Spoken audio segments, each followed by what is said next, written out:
মিলাদুন নবী উদযাপন করা এটা হচ্ছে আমরে মুস্তাহসান। আমরে মুস্তাহসান এটা ভালো কাজ, কেউ করলে সওয়াব পাবে, না করলে কোনো সমস্যা নেই। কোনো কিছু না করা এক জিনিস আর এটা অস্বীকার করা আরেক জিনিস। আসরের নামাজ মোট 8 রাকাত, ফরজ 4 রাকাত, আর ফরজ 4 রাকাতের আগে সুন্নত আছে আরো কত, 4 রাকাত।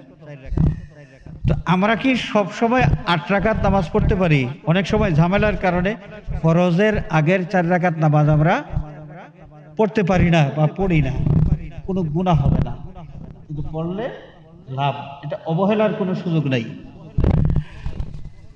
এখন কেউ আসরের ফরজের আগের 4 রাকাত নামাজ আদায় করলে তিনি সওয়াবের অধিকারী হবেন, তার আমলনামার মধ্যে সওয়াব যোগ হবে।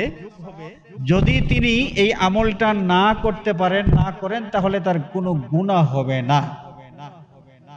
আমল না করা এক জিনিস, আর কেউ যদি বলে যে আসরের ফরজ 4 রাকাতের আগে আর কোনো নামাজ নাই, এই 4 রাকাত নামাজকে যদি অস্বীকার করে, এটাকে যদি বেদাত বলে, এটাকে নাজায়েজ ফতোয়া দেয়, এটাকে যদি হারাম ফতোয়া দেয়, তাহলে কিন্তু ভেজালটা লাগলো।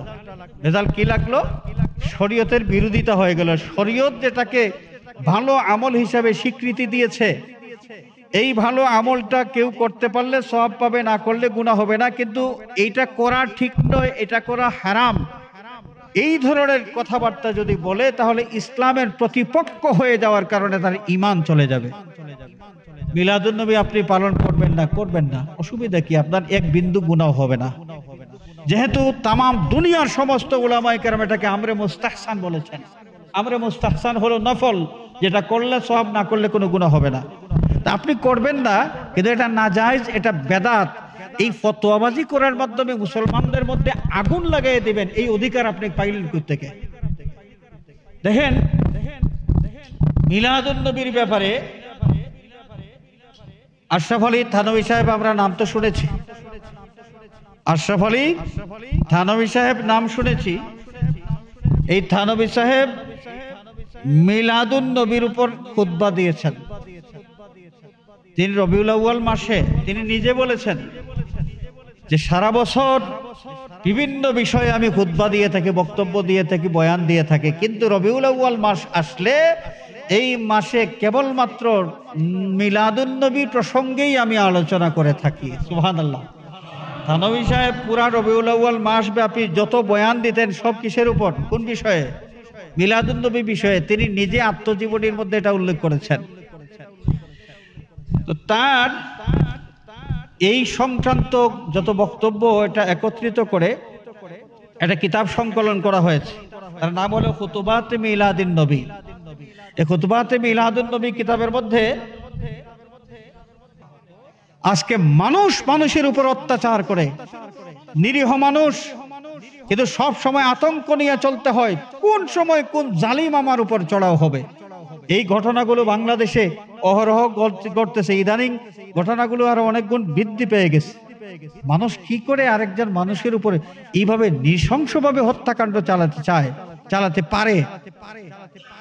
এই নৃশংসতার পিছনে মূল যে কারণ, ইসলামের নবী সাল্লাল্লাহু আলাইহি ওয়াসাল্লাম হুকুকুল ইবাদ, মানুষের উপর মানুষের যে অধিকার, এই অধিকারের যে বক্তব্য দিয়ে গেছেন, যে আদর্শ মানুষকে দিয়ে গেছেন, সেই আদর্শ থেকে মানুষ আজকে অনেক দূরে চলে গিয়েছে। অমুসলিম যারা, তারা তো আমার নবীর আদর্শ নিয়ে তাদের মাথা ব্যথা নাই, কিন্তু গোপনে গোপনে তারাও কিন্তু আমাদের নবীদের নীতি আদর্শ অনুসরণ করে। দুর্ভাগ্যবান আমরা যারা নবীর উম্মত হয়ে নবীর সেই সুন্নতের অনুসরণ করি না। আবা ওয়াস্তাকবারা ওয়া কানা মিনাল কাফিরিন।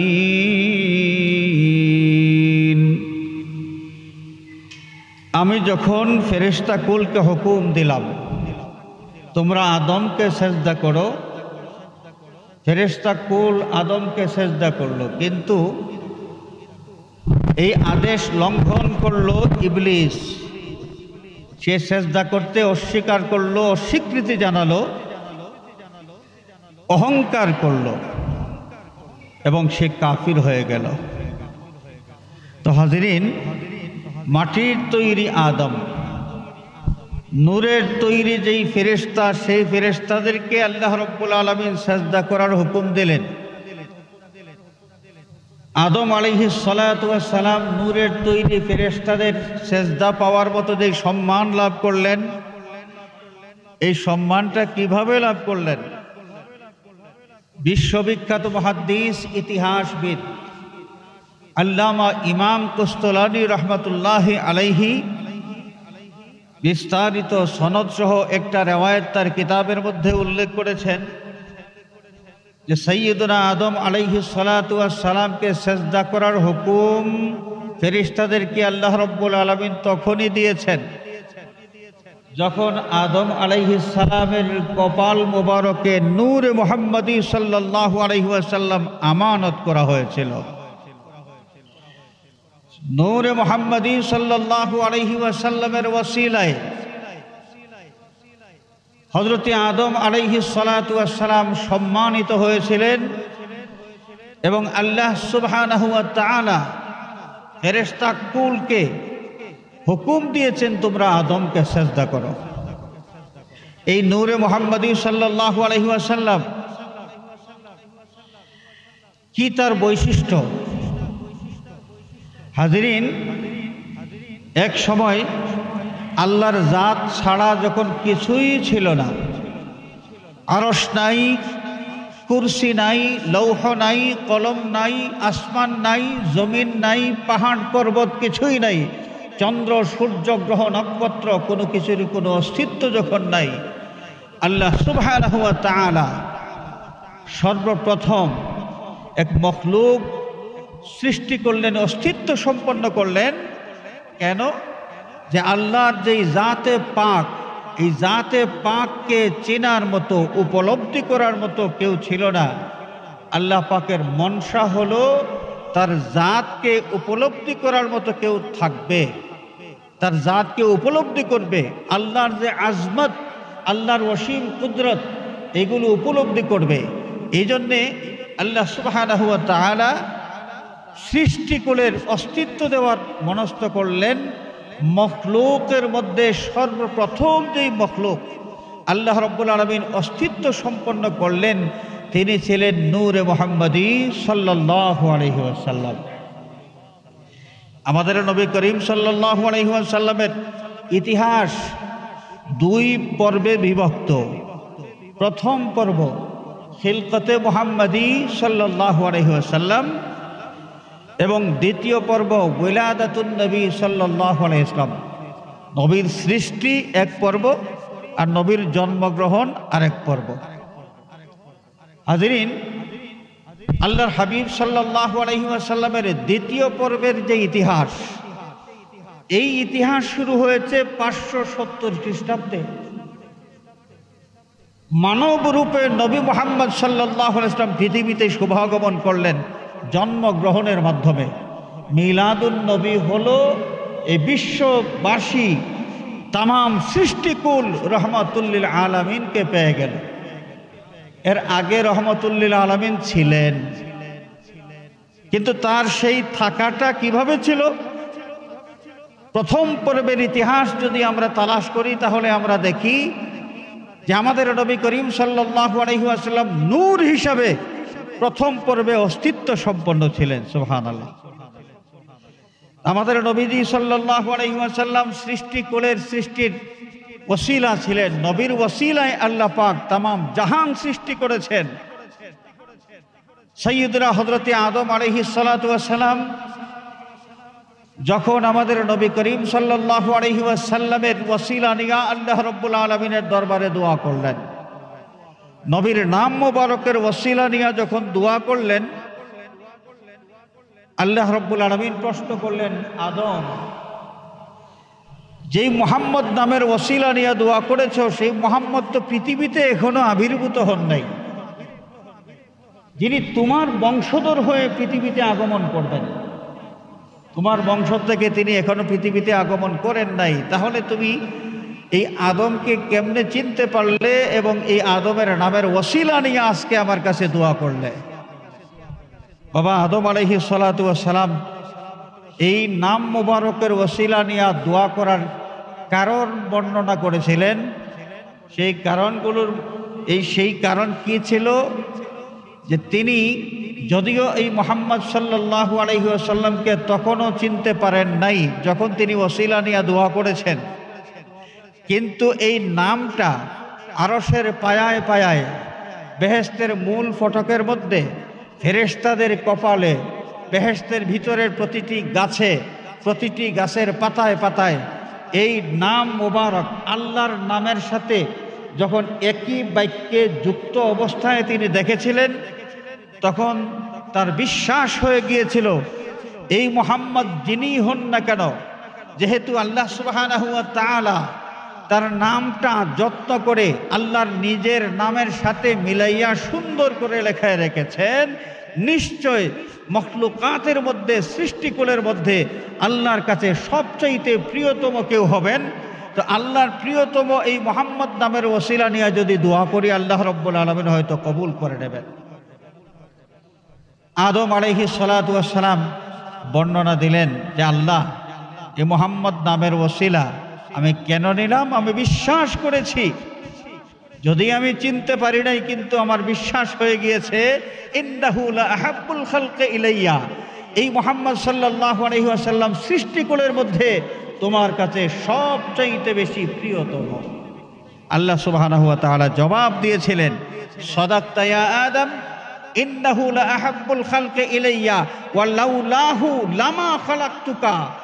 আদম, তুমি সত্য বলেছ, এই মুহাম্মদ যেই নাম মোবারকের ওসিলা নিয়ে তুমি দোয়া করেছ, তিনি সৃষ্টিকুলের মধ্যে আমার কাছে সবচাইতে প্রিয়তম। এবং শুনে রাখো, লাউলাহু লামা খালাকতুকা, এই মুহাম্মদকে যদি আমি সৃষ্টি না করতাম তাহলে তুমি আদমকেও আমি সৃষ্টি করতাম না।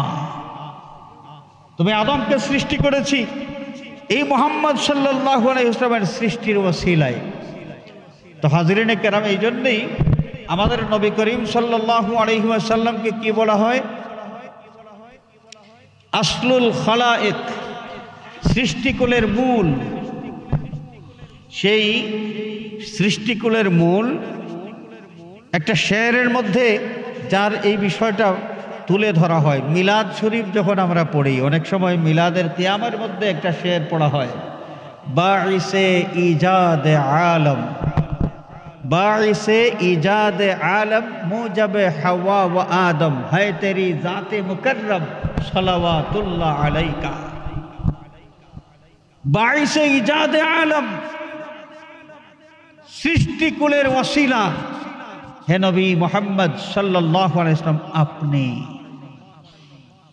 সেই নবী করিম সাল্লাল্লাহু আলাইহি ওয়াসাল্লাম আদম আলাইহিস সালাতু ওয়াস সালামের বংশধর হয়ে 570 খ্রিস্টাব্দে মানুষ আকৃতিতে এই পৃথিবীতে শুভাগমন করলেন জন্মগ্রহণের মাধ্যমে।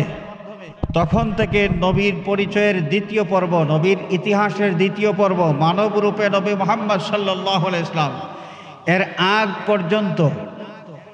আগ পর্যন্ত কখন থেকে আরশ, কুরসি, লৌহ কলম সৃষ্টির আগে থেকে আমাদের নবী অস্তিত্ব সম্পন্ন ছিলেন। এবং তখন তার অস্তিত্ব ছিল নূরানি। কিসের বলেন? নূরানি। নবীকে নূর বলতে ভয় লাগে? নবীকে নূর বলতে ভয় পাওয়ার কোনো কারণ নাই।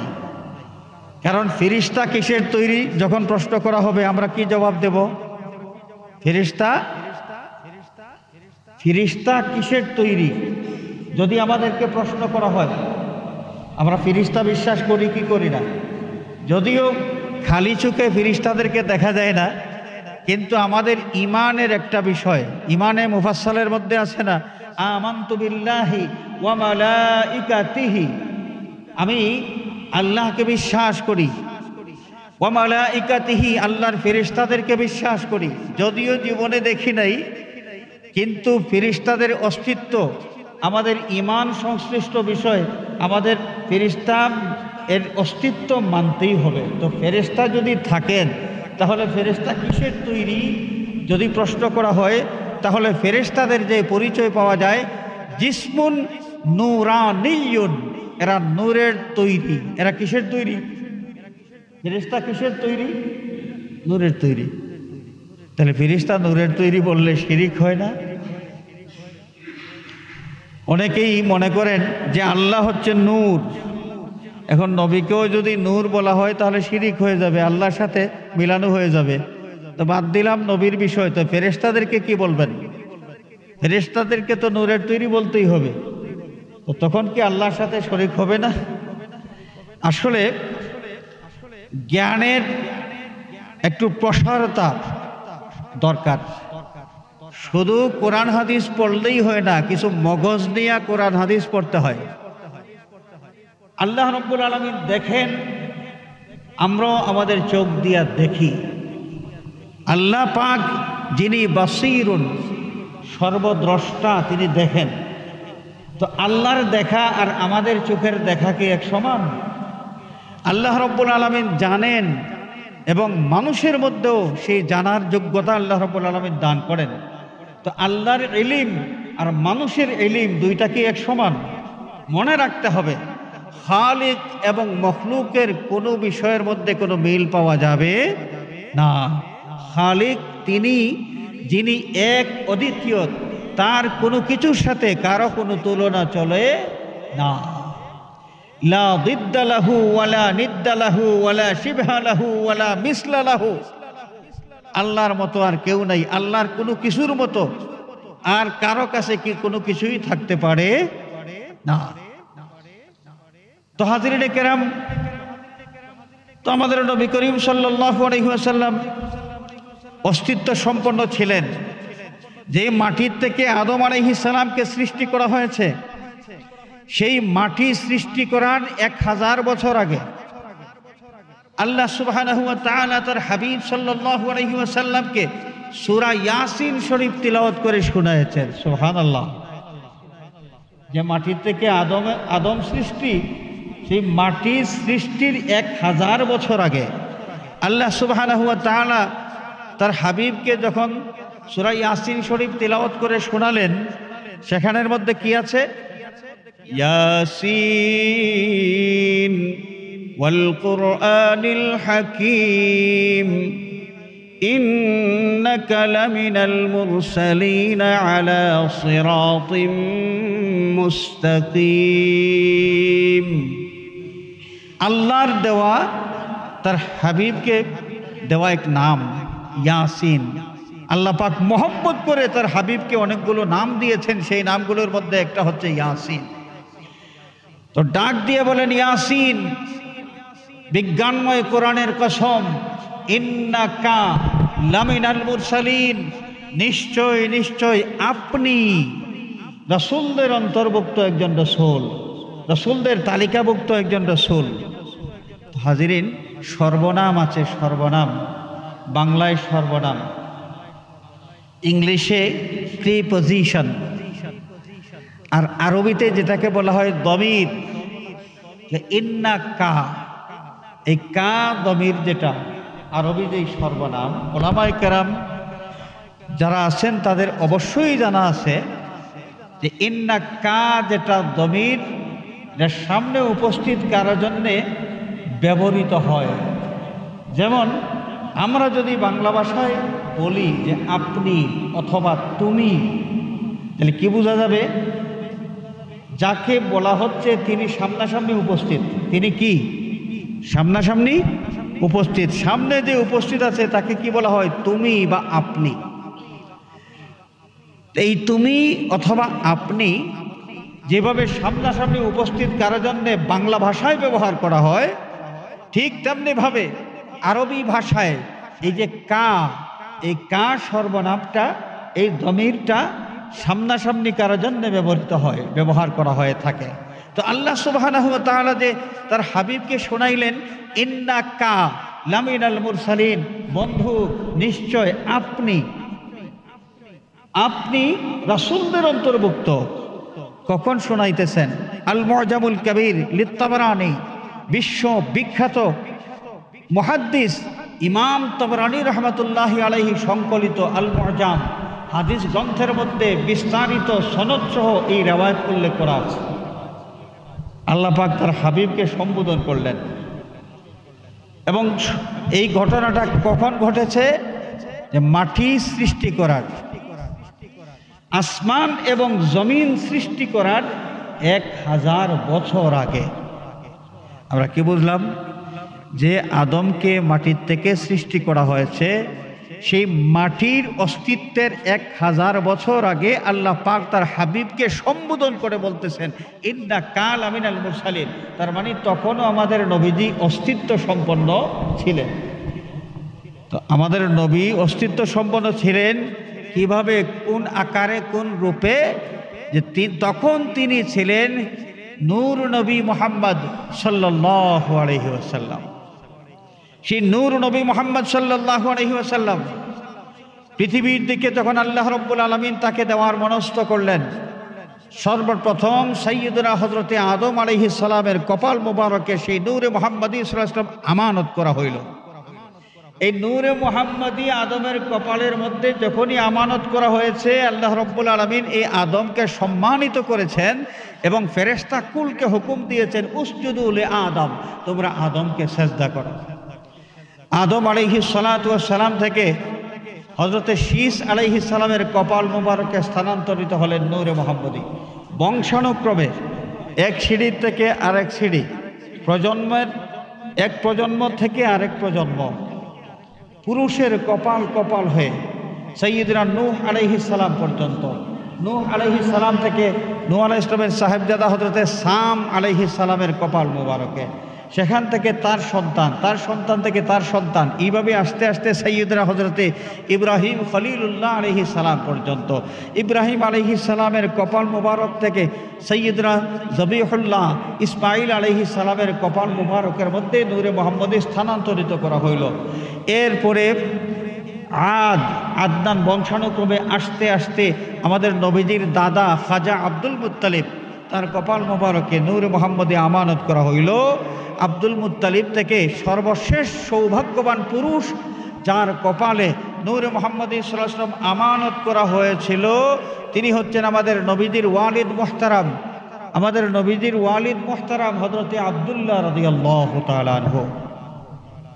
হাজরিনে কেরাম, হযরতে আব্দুল্লাহ রাদিয়াল্লাহু তাআলা আনহুর কপাল মোবারকের মধ্যে যখন নূরে মুহাম্মদী 25 বছর বয়স পর্যন্ত সেই নূর মোবারক আব্দুল্লাহ রাদিয়াল্লাহু তাআলা আনহু তার কপাল মোবারকে ধারণ করেছিলেন। এরপরে আল্লাহ পাকের মনসা হলো এই নূরে মুহাম্মদীকে স্থানান্তরিত করলেন হযরতে আমেনা রাদিয়াল্লাহু তাআলা আনহার গর্ভে, এবং আমেনার গর্ভে 9 মাস অবস্থান করার পরে মানব রূপে নবী মুহাম্মদ সাল্লাল্লাহু আলাইহি ওয়াসাল্লাম পৃথিবীতে শুভাগমন করলেন। হযরতে ঈসা আলাইহিস সালাম পর্যন্ত সর্বকালের সমস্ত নবী রাসূলের মাধ্যমে প্রত্যেক নবী রাসূলের যুগের মানুষের কাছে আল্লাহ রাব্বুল আলামিন প্রচারের ব্যবস্থা করে দিলেন। নবী আসবেন, নবী আগমন করবেন, পৃথিবীতে শুভাগমন করবেন। এই বার্তাটা শুরু হয়েছে বাবা আদম আলাইহিস সালাতু ওয়াস সালাম থেকে, সর্বশেষ হযরতে ঈসা রূহুল্লাহ আলাইহিস সালাতু ওয়াস সালাম তার জাতির সামনে একদিন এক বক্তব্য দিলেন। সেই বক্তব্যের মধ্যে তিনি কি বলেছিলেন আল্লাহ রাব্বুল আলামিন কোরআনে কারীমের মাধ্যমে আমাদেরকে জানিয়ে দিয়েছেন। وَإِذْ قَالَ عِيسَى ابْنُ مَرْيَمَ يَا بَنِي إِسْرَائِيلَ إِنِّي رَسُولُ اللَّهِ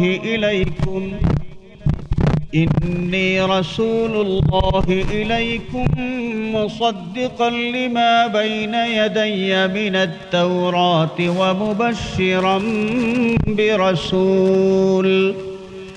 ومبشرا برسول يأتي من بعد اسمه أحمد।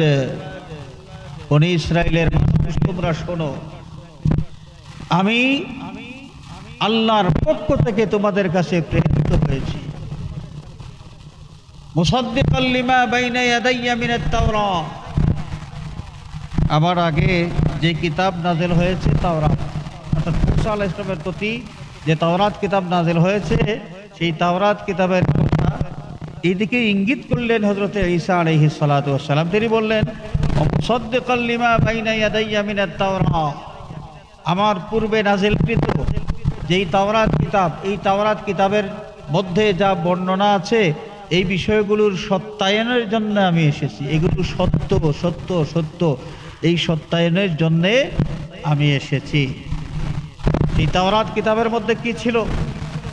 তাওরাত কিতাবের মধ্যে আল্লাহ রাব্বুল আলামিনের ওয়াহদানিয়তের কথা ছিল, আর অনেক বিষয় ছিল যেটা মুসা আলাইহিস সালামের শরীয়তের অনুসারী মানুষদের জন্য আল্লাহর পক্ষ থেকে বিধানগুলো ছিল। এর মধ্যে গুরুত্বপূর্ণ একটা বিষয় তাওহীদ, আল্লাহর একত্ববাদ, আল্লাহ ছাড়া দ্বিতীয় কোনো মাবুদ নাই, এই তথ্যটা এই তাওরাত কিতাবের মধ্যে ছিল। এটাও সত্য। ঈসা আলাইহিস সালাম বলেন যে এটাও সত্য, এই সত্যায়নের জন্য আমি এসেছি। আর কি ছিল এই তাওরাত কিতাবের মধ্যে? আখেরি জামানার নবীর দায়িত্ব যিনি পালন করবেন তার বায়োগ্রাফি পুরো ছিল। তিনি কে, তার নাম কি, বাবার নাম কি, কোন বংশ থেকে, কোন অঞ্চলে তিনি জন্মগ্রহণ করবেন, সমস্ত বর্ণনা ছিল তাওরাত কিতাবের মধ্যে। আখেরি জামানার নবীর স্বাস্থ্য কেমন হবে, উচ্চতা কেমন হবে, চুল মুবারক কেমন হবে, দাড়ি মুবারক কেমন হবে, রং কেমন হবে, মানুষের সাথে তার আচার ব্যবহার কেমন হবে, তিনি কোন পদ্ধতিতে হাঁটবেন, কোন পদ্ধতিতে চলবেন, বসবেন, উঠবেন, সব কিছুর ডিটেইলস তাওরাত কিতাবের মধ্যে ছিল। নবী ঈসা আলাইহিস সালাতু ওয়াস সালাম বলতেন ওয়া মুসাদ্দিকাল লিমা বাইনা ইয়াদাইয়া মিনাত তাওরাত, আমার আগে যে তাওরাত কিতাব নাজিল হয়েছে এই তাওরাত কিতাবের মধ্যে যা কিছুর বর্ণনা দেওয়া আছে সব কিছুর সত্যতা এটা প্রকাশ করার জন্য আমি পৃথিবীতে শুভাগমন করেছি। এরপরে তিনি কি বললেন?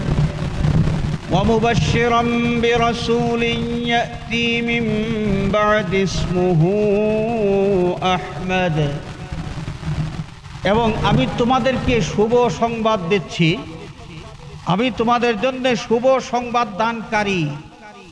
কিসের শুভ সংবাদ? বিরাসূলিন ইয়াতি মিন বা'দি, একজন রাসূল আমার পরে আগমন করবেন যার নাম হবে আহমদ, ইসমুহু আহমদ। ওয়া মুবাশশিরাম বিরাসূলিন ইয়াতি মিন বা'দি ইসমুহু আহমদ। হাজিরিনে কেরাম, তাহলে যে নবী পৃথিবীতে শুভাগমন করলেন সব নবীর পরে, তার আগমন বার্তাটা সর্বপ্রথম নবীর দায়িত্ব যিনি পালন করলেন সেই বাবা আদম আলাইহিস সালাতু ওয়াস সালাম থেকে শুরু করে ঈসা আলাইহিস সালাম পর্যন্ত সর্বকালের সমস্ত নবী রাসূলের মাধ্যমে আল্লাহ রাব্বুল আলামিন এই আগমন বার্তাটা যে প্রচার করার ব্যবস্থা করলেন, এর মাধ্যমে তার হাবিব সাল্লাল্লাহু আলাইহি ওয়াসাল্লাম সৃষ্টিকুলের মধ্যে অতুলনীয় মর্যাদার অধিকারী, এই বিষয়টা বিশ্ববাসীর সামনে প্রকাশ করে দিলেন। সুবহানাল্লাহ। নবীজি পৃথিবীতে শুভাগমন করলেন, অলৌকিক অনেক ঘটনা তখন ঘটল, বিস্তারিত ইতিহাস বলার সুযোগ নাই। আমি আপনাদের সামনে একটা বিষয় নবীর বেলাদত সম্পর্কে, বেলাদুন নবী বা মিলাদুন নবী সাল্লাল্লাহু আলাইহি ওয়াসাল্লাম প্রসঙ্গে কয়েকটা বিষয়, টুকরা টুকরা কয়েকটা বিষয়ে তুলে ধরতে চাই। এর মধ্যে একটা হলো যে এই নবীর আগমনকে স্মরণ করে, নবীর জন্মকে স্মরণ করে দুনিয়ার মুমিন মুসলমান যারা, তারা ঈদে মিলাদুন নবী পালন করেন। নবী জন্মগ্রহণ করেছেন, পৃথিবীতে এসেছেন এবং 63 বছরের দুনিয়ার জীবন শেষ করে আবার এই দুনিয়াও ছেড়ে চলে গিয়েছেন। প্রায় 1500 বছর হয়ে গেল, এখনো প্রতি বছর আমরা নবীর জন্মকে স্মরণ করার কি দরকার? নবীর জন্মের কথা স্মরণ করে মাহফিল কায়েম করা, মিলাদুন নবী মাহফিল এগুলোর ব্যবস্থা করা, এটার কি প্রয়োজন এবং এর অস্তিত্ব সাহাবায়ে কেরামের যুগে পাওয়া যায় কি না, এটা প্রশ্ন। অনেক ভাই তো বলেন যে মিলাদুন নবী মাহফিল কি সাহাবায়ে কেরাম করেছেন? শুনেন, সহিহ মুসলিম আমরা নাম শুনেছি তো, সিহা সিত্তার বিশুদ্ধতম যে 6টা গ্রন্থ, হাদিস শরীফের বিশুদ্ধতম 6টা গ্রন্থের একটা হলো সহিহ মুসলিম।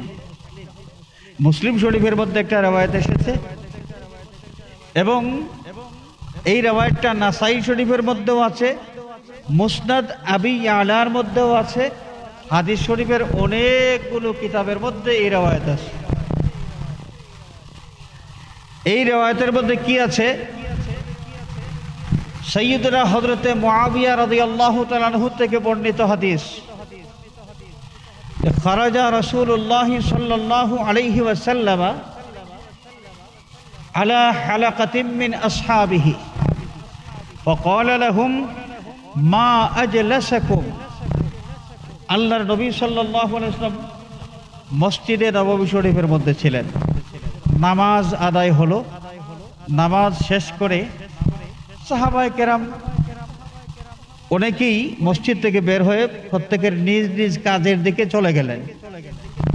রাসূলুল্লাহ সাল্লাল্লাহু আলাইহি ওয়াসাল্লাম যখন মসজিদ থেকে বাহিরের দিকে তাশরিফ নেবেন, বের হবেন, হঠাৎ করে দেখেন সাহাবায়ে কেরামের এক দল সুন্দর হয়ে বসেছেন, একটা মাহফিল কায়েম করেছেন। আল্লাহর হাবিব সাল্লাল্লাহু আলাইহি ওয়াসাল্লাম সাহাবায়ে কেরামের এই দলকে দেখার পর তাদের কাছে তাশরিফ নিলেন। তাদের কাছে গিয়ে প্রশ্ন করলেন, মা আজলাসাকুম, আমার সাহাবীরা, তোমরা যে মাহফিল কায়েম করেছো, এখানে কোন বিষয়ে তোমরা বসেছো? কিসের মাহফিল এটা? এই মজলিসটা কিসের মজলিস? সাহাবায়ে কেরাম জবাব দিলেন, জালাসনা ইয়া রাসূলুল্লাহ, আমরা এখানে মজলিস কায়েম করেছি। কিসের মজলিস? নাযকুরুল্লাহ ওয়া নাহমাদুহু, নাযকুরুল্লাহ ওয়া নাহমাদুহু আলা মা হাদানা লিল ইসলাম। এই মজলিস আমরা কায়েম করেছি আল্লাহর জিকিরের জন্যে, আল্লাহর প্রশংসার জন্যে। আমরা প্রশংসা কেন করব? আল্লাহ শুকরিয়া আদায়ের জন্যে। শুকরিয়া কেন আদায় করব? যে আল্লাহ রাব্বুল আলামিন মেহেরবানি করে যে আমাদেরকে ইসলাম ধর্মের হেদায়েত দান করেছেন, আমরা মুসলমান হইতে পেরেছি, এই একটা কারণ। আরেকটা কারণ, ওয়া মান্না বিকা আলাইনা, ওয়া মান্না আলাইনা বিকা, ইয়া রাসূলুল্লাহ, আপনাকে আমাদের মধ্যে পাঠানোর মাধ্যমে আল্লাহ রাব্বুল আলামিন যে আমাদের প্রতি যে দয়া করেছেন, আপনাকে আমাদের মধ্যে পাঠানোর মাধ্যমে আল্লাহ রাব্বুল আলামিন যে দয়া করেছেন, ওই ঘটনাটাকেও স্মরণ করে আমরা আল্লাহর শুকরিয়া আদায় করার জন্য এই মাহফিল কায়েম করেছি। তাহলে দুইটা কারণ তারা উল্লেখ করলেন মাহফিল কায়েমের। দুইটা কারণ।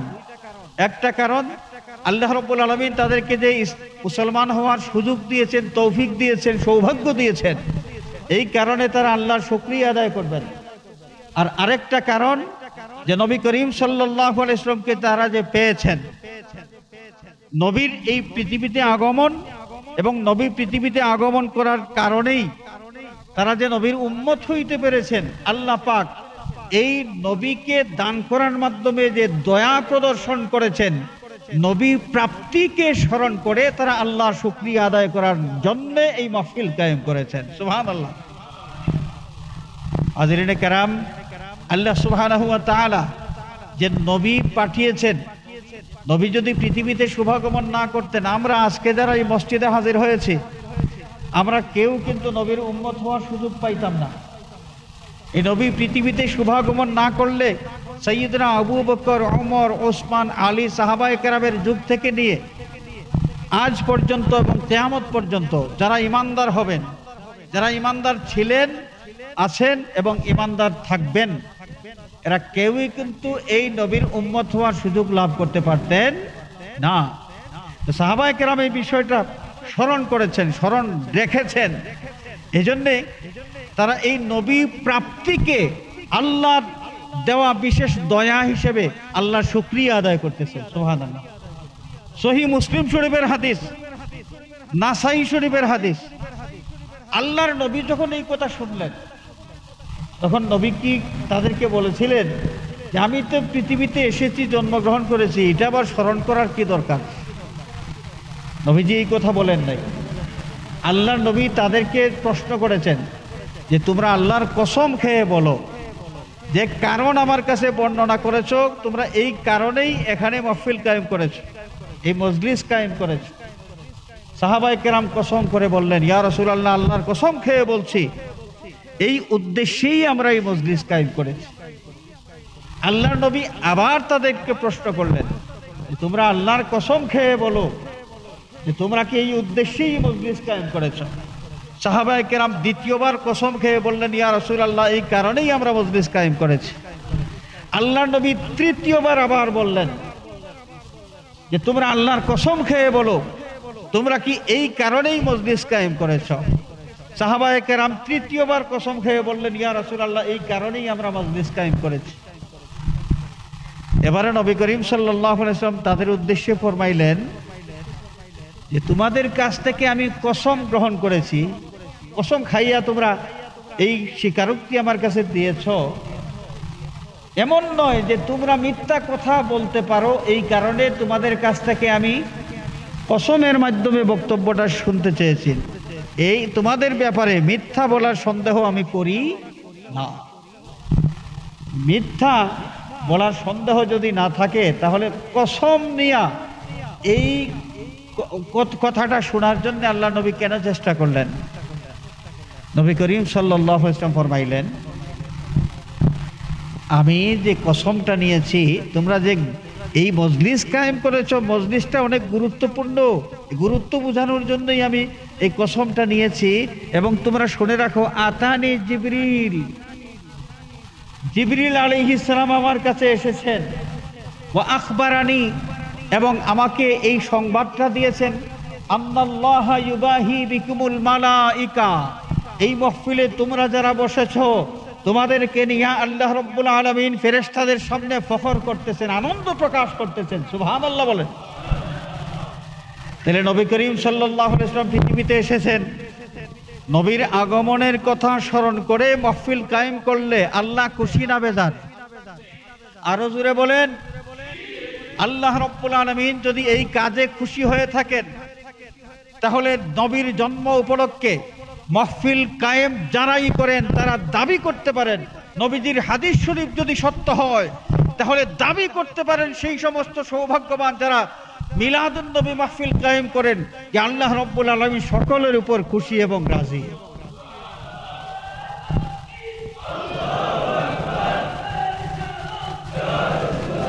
হাজরিনে জিন্দাবাদ। থামেন থামেন থামেন। হাজরিনে কেরাম, যে এই যে মিলাদুন নবী মাহফিল, নবীর আগমনকে স্মরণ করে মাহফিল সাহাবায়ে কেরাম করেছেন এবং তারা শুভ সংবাদ পেয়েছেন স্বয়ং নবী করিম সাল্লাল্লাহু আলাইহি ওয়াসাল্লামের জবান মুবারক থেকে। কিসের শুভ সংবাদ? যে আল্লাহ রাব্বুল আলামিন এদের যারা নবীর আগমন স্মরণ করে মাহফিল কায়েম করেন তাদের উপর আল্লাহ রাব্বুল আলামিন খুশি। তাদের উপর আল্লাহ রাব্বুল আলামিন কি খুশি? ফেরেশতাদের সামনে আল্লাহ বড়াই করেন যে এই দেখো আমার বন্দারা কি করতেছে। তো হাজিরিনে কেরাম, আল্লাহ রাব্বুল আলামিন যত নিয়ামত আমাদেরকে দান করেছেন, নিয়ামতের কথা যেন আমরা ভুলে না যাই। আল্লাহর পক্ষ থেকে নির্দেশনা এসেছে। শুনেন, বনি ইসরাইলের মানুষকে আল্লাহ পাক কি করেছেন? আমাদের নবীর যুগের বনি ইসরাইলের মানুষ যারা, তাদের উদ্দেশ্যে আয়াতে কারিমা নাজিল হলো, ইয়া বনি ইসরাঈল আযকুরু নি'মাতিয়াল্লাতী আন'আমতু আলাইকুম ওয়া আন্নী ফাদ্দালতুকুম আলাল আলামিন। ওরে বনি ইসরাইল, উযকুরু নি'মাতিয়াল্লাতী আন'আমতু আলাইকুম, আমি তোমাদেরকে যত নেয়ামত দান করেছি আমার নেয়ামত প্রাপ্তির কথা তোমরা স্মরণ করো। ওয়া আন্নী ফাদ্দালতুকুম আলাল আলামিন, এবং তোমরা এই বিষয়টাও স্মরণ করো যে তোমাদেরকে আমি জগতের সকলের উপর মর্যাদাবান করেছি, তোমাদেরকে সম্মান দিয়েছি। এই আয়াতে কারিমার তাফসীরের মধ্যে পাওয়া যায়, তাফসীর ইবনে কাসির, তাফসীর খাজিন সহ আরো বিভিন্ন তাফসীরের কিতাব খুললে পাওয়া যায় যে আল্লাহ রাব্বুল আলামিন বনি ইসরাইলের মানুষকে নিয়ামতের কথা স্মরণ করার হুকুম দিলেন। এই নির্দেশনা এসেছে আমাদের নবীর যুগের বনি ইসরাইলের মানুষ যারা ছিল তাদের প্রতি। আর কোন নিয়ামতের কথা তারা স্মরণ করবে? তাদের পূর্বপুরুষ প্রায় ১৫০০ বছর আগে থেকে যারা আল্লাহর নিয়ামত লাভ করেছিল, যেমন এই বনি ইসরাইলের মানুষ আল্লাহর পক্ষ থেকে মান্না ও সালওয়া বেহেশতি খাবার তারা লাভ করেছিল। সুবহানাল্লাহ। বেহেশতি খাবার, এটা বনি ইসরাইলের জন্য বড় মর্যাদার একটা বিষয় ছিল। আর কেউ দাবি করতে পারবে না এই কথা যে আমি বেহেশতি খাবার খেয়েছি, কিন্তু বনি ইসরাইলের মানুষকে আল্লাহ রাব্বুল আলামিন এই দুনিয়ার জীবনে বেহেশতি খাবার দিয়েছেন। আল্লাহ পাক বলেন তোমরা এটা স্মরণ করো। কাদেরকে বলতেছেন? আমাদের নবীর যুগের বনি ইসরাইল। আর মান্না সালওয়া নাজিল হয়েছে ওই ১৫০০ বছর আরো আগে। আল্লাহ পাক বলেন সেই আগের ঘটনা তোমরা স্মরণ করো, যদিও ঘটনা ঘটেছে অনেক আগে। তোমাদের পূর্বপুরুষ যেটা ভোগ করেছেন তোমরা তো তাদেরই উত্তরসূরি, সুতরাং তোমরা স্মরণ করো সেই নিয়ামতের কথা। বনি ইসরাইলের মানুষ ফেরাউনের ভয়ে যখন মিশর থেকে বের হয়েছিল, ধু ধু রোদের মধ্যে সেই মরুভূমিতে তারা অবস্থান করতেছিল, আল্লাহ রাব্বুল আলামিন তাদের মাথার উপর ওয়াযাল্লালনা আলাইকুমুল গামাম, আল্লাহ পাক স্মরণ করে দিচ্ছেন যে তোমাদের পূর্বপুরুষ যখন মিশর থেকে বের হয়েছিল, এই প্রচন্ড রোদের মধ্যে যখন মরুভূমিতে অবস্থান করেছিল, তাদের মাথার উপর মেঘমালা দিয়ে আমি ছায়ার ব্যবস্থা করেছিলাম। বনি ইসরাইলের মানুষ তোমরা স্মরণ করো, এক সময় তোমরা মিশরের সেই কুখ্যাত ফেরাউন এবং ফেরাউনের কবিলা কিপ্তি যারা, তাদের বাড়ির চাকর তোমরা ছিলে।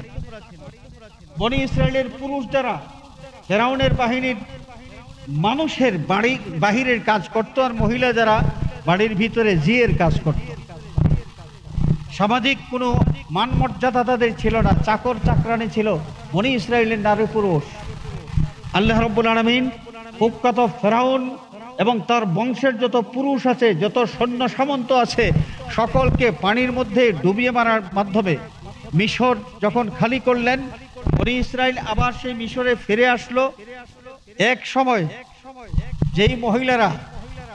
যেই মহিলারা তাদের মালকিন ছিল, পরবর্তীতে বনি ইসরাইলের পুরুষ যারা এই মহিলাদেরকে বিয়ে শাদী করলো, তারা সাহেব হয়ে গেল এবং বনি ইসরাইলের মানুষ এই মিশরে ইজ্জতের জীবন যাপন করতে শুরু করলো। আল্লাহ রাব্বুল আলামিন স্মরণ করায় দিলেন সেই ঘটনা। এবং আরেকটা বিষয়, একই গোষ্ঠীর মধ্যে এত নবী রাসূল আর কোন গোষ্ঠীর, পৃথিবীর অন্য কোন গোষ্ঠীর মানুষ লাভ করে নাই। বনি ইসরাইলের মধ্যে আল্লাহ রাব্বুল আলামিন যত নবী রাসূল দিয়েছেন, আল্লাহ রাব্বুল আলামিন তাদেরকে বললেন উযকুরু নি'মাতি আল্লাতী আন'আমতু আলাইকুম, আমি যত নিয়ামত তোমাদেরকে দিয়েছি আমার নিয়ামতগুলো তোমরা স্মরণ করো, ভুলে যেও না, স্মরণ করো। নিয়ামত প্রাপ্তির কথা তোমরা আলোচনা করো। হাজিরিন, সেই ১৫০০ বছর আগে যেই নিয়ামতগুলো বনি ইসরাইলের পূর্বপুরুষ লাভ করেছিল, ১৫০০ বছর পরের প্রজন্ম যারা বনি ইসরাইলের, তাদেরকে আল্লাহ রাব্বুল আলামিন বলছেন যে তোমরা স্মরণ করো। আমাদের নবীজি সাল্লাল্লাহু আলাইহি ওয়াসাল্লাম পৃথিবীতে শুভাগমন করেছেন ১৫০০ বছর আগে। আমরা কি নবী প্রাপ্তির কথা স্মরণ করব না? আমাদের নবী আল্লাহর দেওয়া সবচেয়ে বড় নিয়ামত ছিলেন, আর নিয়ামাতুল কুবরা আলাল আলাম। পৃথিবীর মধ্যে আল্লাহর দেওয়া সবচেয়ে বড় নিয়ামত ছিলেন আমাদের নবী সাল্লাল্লাহু আলাইহি ওয়াসাল্লাম। যেই নবীর আগমন এটা সৌভাগ্যের কারণ হিসেবে, আল্লাহর দয়া হিসেবে সাহাবায়ে কেরাম এটাকে মূল্যায়ন করেছেন এবং নবীর আগমনকে স্মরণ করে তারা মাহফিল কায়েম করেছেন।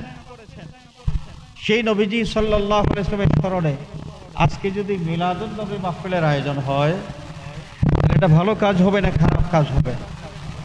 ভালো কাজ না খারাপ কাজ? আমাদের সমাজে কিছু লোক আছে যাদের খাইয়া দাইয়া কোনো কাজ নাই, খামাখা একটা বিষয় ভুল ব্যাখ্যা দিয়া মুসলমানদের মধ্যে ধাক্কাধাক্কি, মারামারি, দলাদলি এগুলো তৈরি করতে চায়। এগুলো তৈরি করতে চায়।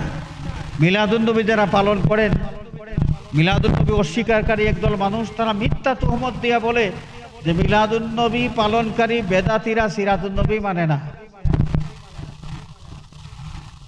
এটা কত বড় জাহালতপূর্ণ একটা কথা এবং এটা মিথ্যাচার।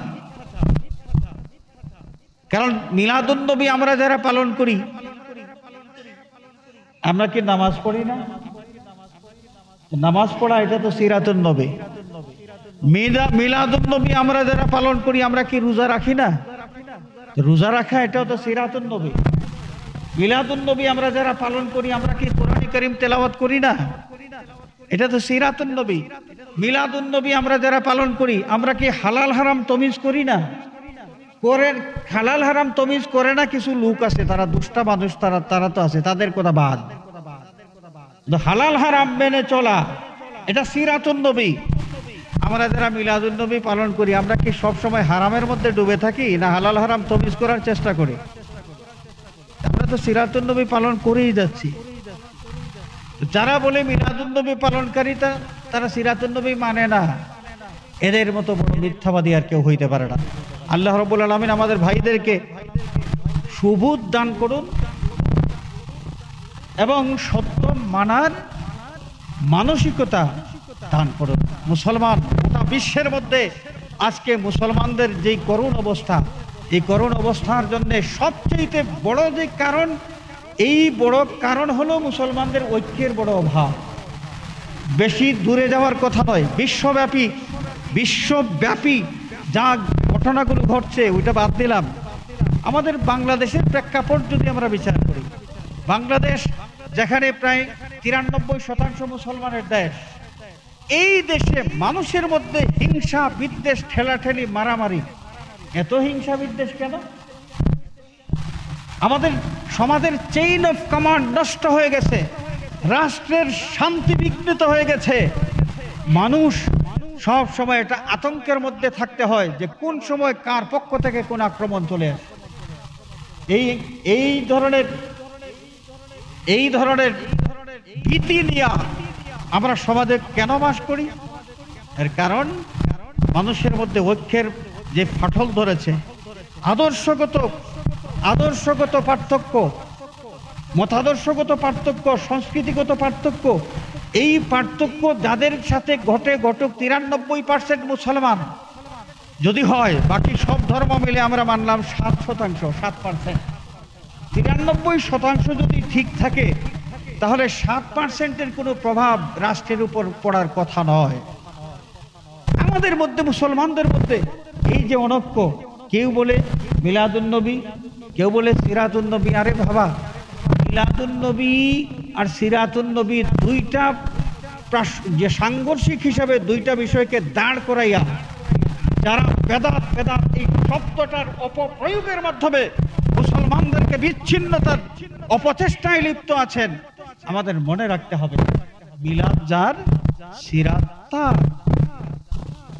সিরাতুন্নবী পাওয়া যেত না মিলাদুন্নবী না হলে। নবী জন্মগ্রহণ না করলে নবীর আদর্শ তো এই সমাজের মানুষ পাইতো না। নবীর সুন্নত, নবীর তরিকা, এটা তো সমাজের মানুষ পাইতো না। আর নবীর আদর্শ বাদ দিয়া, নবীর দিন, ধর্ম, শরীয়ত সবকিছু বাদ দিয়া শুধু মিলাদ বলে আমরা যদি চিল্লাই, তাও তো হবে না। মিলাদ এবং সিরাত, মিলাদুন্নবী, সিরাতুন্নবী একটা আরেকটা থেকে বিচ্ছিন্ন কোনো বিষয় নয়। মিলাদুন্নবী এবং সিরাতুন্নবী এই দুইটাকে পার্থক্য করে দেখার কোনো সুযোগ নাই। সিরাতুন্নবী তার মানে নবীর তরিকা, নবীর শরীয়ত মোতাবেক নিজের জীবন যাপন করা। আপনারা বলুন, আমরা যারা এখানে আছি, মসজিদে এসেছি, মসজিদে আসা, মসজিদে এসে নামাজ পড়া, সিরাতুন্নবী কিনা? সিরাতুন্নবী তো। সিরাত মানে কি? তরিকা। আসসিরাতু আত-তরিকাতু আসসিরাতু আস-সুন্নাতু আসসিরাতু আত-তাবিআতু আসসিরাতু আল-আখলাকু। সিরাত শব্দের যত অর্থ ডিকশনারির মধ্যে পাওয়া যায়, সব অর্থের সার কথা হলো যে নবী করিম সাল্লাল্লাহু আলাইহি ওয়াসাল্লাম উম্মতের জন্য, এই বিশ্ববাসীর জন্য যেই শিক্ষা রেখে গিয়েছেন, সমস্ত শিক্ষাগুলোর নামই হচ্ছে সিরাতুন্নবী এবং সমস্ত মানুষের অপরিহার্য কর্তব্য নবীর সেই সিরাত অনুসরণ করে, নবীর তরিকা অনুসরণ করে, নবীর সুন্নত অনুসরণ করে তার জীবনের প্রতিটি পরতে পরতে তারা পথ চলবেন। খামাখা এরা বলতেছে মিলাদুন নবী যারা পালন করে এরা নাকি সিরাতুন নবী মানে না। এই কথা বলার মাধ্যমে মানুষের মধ্যে দুইটা দল তৈরি করে দেওয়া হলো এবং উস্কানিমূলক একটা শব্দ যে এরা বেদাতি, এরা বেদাতি, মিলাদুন নবী যারা পালন করে এরা বেদাতি। এই ধরনের কথা বলার মাধ্যমে ফাটল ধরানো হলো মুসলমানদের ঐক্য নষ্ট করার পিছনে। এই ধরনের জাহিলে মুরাক্কাব যারা না বুঝে যার মুখে তাই বক্তব্য দিয়া মানুষের মধ্যে বিভ্রান্তি ছড়াচ্ছেন এবং এই দলাদলি তৈরি করে দিচ্ছেন। অথচ মিলাদুন নবী, নবীর জন্মকে স্মরণ করা, জন্মের কথা স্মরণ করে আনন্দ প্রকাশ করা, নবীর জন্মের কথা স্মরণ করে নবী পৃথিবীতে শুভাগমন করেছেন এটা স্মরণ করে আল্লাহর শুকরিয়া আদায় করা, এটা ভালো কাজ। মিলাদুন নবী উদযাপন করা এটা হচ্ছে আমরে মুস্তাহসান, আমরে মুস্তাহসান, এটা ভালো কাজ। কেউ করলে সওয়াব পাবে, না করলে কোনো সমস্যা নেই। কোনো কিছু না করা এক জিনিস আর এটা অস্বীকার করা আরেক জিনিস। আসরের নামাজ মোট 8 রাকাত, ফরজ 4 রাকাত, আর ফরজ 4 রাকাতের আগে সুন্নত আছে আরো কত, 4 রাকাত। তো আমরা কি সব সময় 8 রাকাত নামাজ পড়তে পারি? অনেক সময় ঝামেলার কারণে ফরজের আগের 4 রাকাত নামাজ আমরা পড়তে পারি না বা পড়ি না, কোনো গুনাহ হবে না, কিন্তু পড়লে লাভ, এটা অবহেলার কোনো সুযোগ নাই। এখন কেউ আসরের ফরজের আগের 4 রাকাত নামাজ আদায় করলে তিনি সওয়াবের অধিকারী হবেন, তার আমলনামার মধ্যে সওয়াব যোগ হবে। যদি তিনি এই আমলটা না করতে পারেন, না করেন, তাহলে তার কোনো গুনাহ হবে না। আমল না করা এক জিনিস, আর কেউ যদি বলে যে আসরের ফরজ 4 রাকাতের আগে আর কোনো নামাজ নাই, এই 4 রাকাত নামাজকে যদি অস্বীকার করে, এটাকে যদি বেদাত বলে, এটাকে নাজায়েজ ফতোয়া দেয়, এটাকে যদি হারাম ফতোয়া দেয়, তাহলে কিন্তু ভেজালটা লাগলো। ভেজাল কি লাগলো? শরীয়তের বিরোধিতা হয়ে গেল। শরীয়ত যেটাকে ভালো আমল হিসাবে স্বীকৃতি দিয়েছে, এই ভালো আমলটা কেউ করতে পারলে সওয়াব পাবে, না করলে গুনাহ হবে না, কিন্তু এইটা করা ঠিক নয়, এটা করা হারাম, এই ধরনের কথাবার্তা যদি বলে, তাহলে ইসলামের প্রতিপক্ষ হয়ে যাওয়ার কারণে তার ঈমান চলে যাবে। মিলাদুন নবী আপনি পালন করবেন না, করবেন না, অসুবিধা কি? আপনার এক বিন্দু গুনাহ হবে না, যেহেতু তামাম দুনিয়ার সমস্ত উলামায়ে কেরাম এটাকে আমরে মুস্তাহসান বলেছেন। আমরে মুস্তাহসান হলো নফল, যেটা করলে সওয়াব, না করলে কোনো গুনাহ হবে না। তা আপনি করবেন না, কিন্তু এটা নাজায়েজ, এটা বেদাত। এই ফতোয়াবাজি করার মাধ্যমে মুসলমানদের মধ্যে আগুন লাগাই দিবেন, এই অধিকার আপনি পাইলেন কই থেকে? দেখেন, মিলাদুন নবীর ব্যাপারে আশরাফ আলী থানভী সাহেব, আমরা নাম তো শুনেছি, আশরাফ আলী থানভী সাহেব নাম শুনেছি। এই থানভী সাহেব মিলাদুন নবীর উপর খুতবা দিয়েছেন। তিনি রবিউল আউয়াল মাসে তিনি নিজে বলেছেন যে সারা বছর বিভিন্ন বিষয়ে আমি খুতবা দিয়ে থাকি, বক্তব্য দিয়ে থাকি, বয়ান দিয়ে থাকি, কিন্তু রবিউল আউয়াল মাস আসলে এই মাসে কেবলমাত্র মিলাদুন নবী প্রসঙ্গেই আমি আলোচনা করে থাকি। সুবহানাল্লাহ। থানভী সাহেব পুরা রবিউল আউয়াল মাস ব্যাপী যত বয়ান দিতেন সব কিসের উপর, কোন বিষয়ে? মিলাদুন নবী বিষয়ে। তিনি নিজে আত্মজীবনীর মধ্যে এটা উল্লেখ করেছেন। তো তার এই সংক্রান্ত যত বক্তব্য এটা একত্রিত করে একটা কিতাব সংকলন করা হয়েছে, তার নাম হলো খুতুবাতে মিলাদুন নবী। এই খুতুবাতে মিলাদুন নবী কিতাবের মধ্যে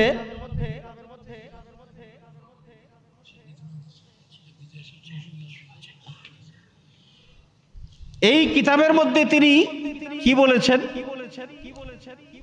থানভী সাহেবের বক্তব্য শোনেন। খুতুবাতে মিলাদুন নবী 63 থেকে 65 নম্বর পৃষ্ঠা পর্যন্ত মিলাদুন নবীর সুন্দর আলোচনা আছে, এবং তিনি আলোচনা করতে গিয়ে কুল বিফাদলিল্লাহি ওয়া বিরহমাতিহি ফাবিযালিকা ফালিয়াফরাহু এই আয়াত তিলাওয়াত করেছেন। যে আয়াতের মধ্যে আল্লাহ রাব্বুল আলামিন তার হাবিব সাল্লাল্লাহু আলাইহি ওয়াসাল্লামকে জানিয়ে দিচ্ছেন যে বন্ধু, আপনি আপনার ঈমানদার উম্মতদেরকে জানিয়ে দেন আল্লাহ পাক তাদের প্রতি যে ফজল করেছেন এবং তাদেরকে রহমত দান করেছেন, এই কারণে এটাকে স্মরণ করে তারা যেন আনন্দ প্রকাশ করে। এই আয়াত তিলাওয়াত করে তানভী সাহেব এর তাফসীর করেছেন। তাফসীর করার পর উপসংহারে যে সার মর্ম তিনি উল্লেখ করেছেন সেটা হলো বেলা ইখতিলাফ हुजूर सल्लल्लाहु अलैहि वसल्लम अल्लाह ताला की सबसे बड़ी नेमत और उसका कामिल तरीन फजल है। এই ব্যাপারে কোনো মতানৈক্য কারণ নাই যে হুজুর পুরনূর সাল্লাল্লাহু আলাইহি ওয়াসাল্লাম আল্লাহর দেওয়া সবচেয়ে বড় নেয়ামত এবং আল্লাহর দেওয়া বিরাট বড় এক কি দয়া। इसलिए इस आयत करीमा से भी दलालतिन नस ये भी मुराद लिया जा सकता है कि यहाँ रहमत और फजल से मुराद हुजूर सल्लल्लाहु अलैहि वसल्लम है, जिनकी विलादत पर अल्लाह ताला खुशी मनाने का हुक्म दे रहा है। তিনি বলছেন যে এই আয়াতে করিমা কোন আয়াত? কুল বিফাদলিল্লাহি ওয়া বিরহমাতিহি ফাবিযালিকা ফালইফরাহু। এই আয়াত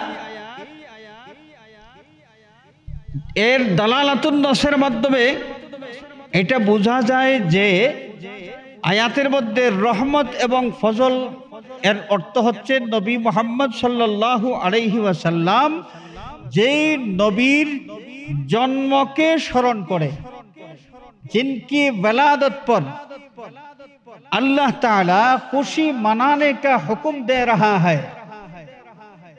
যে নবীর জন্মকে স্মরণ করে আনন্দ উদযাপন করার হুকুম আল্লাহ রাব্বুল আলামিন দিয়ে দিচ্ছেন।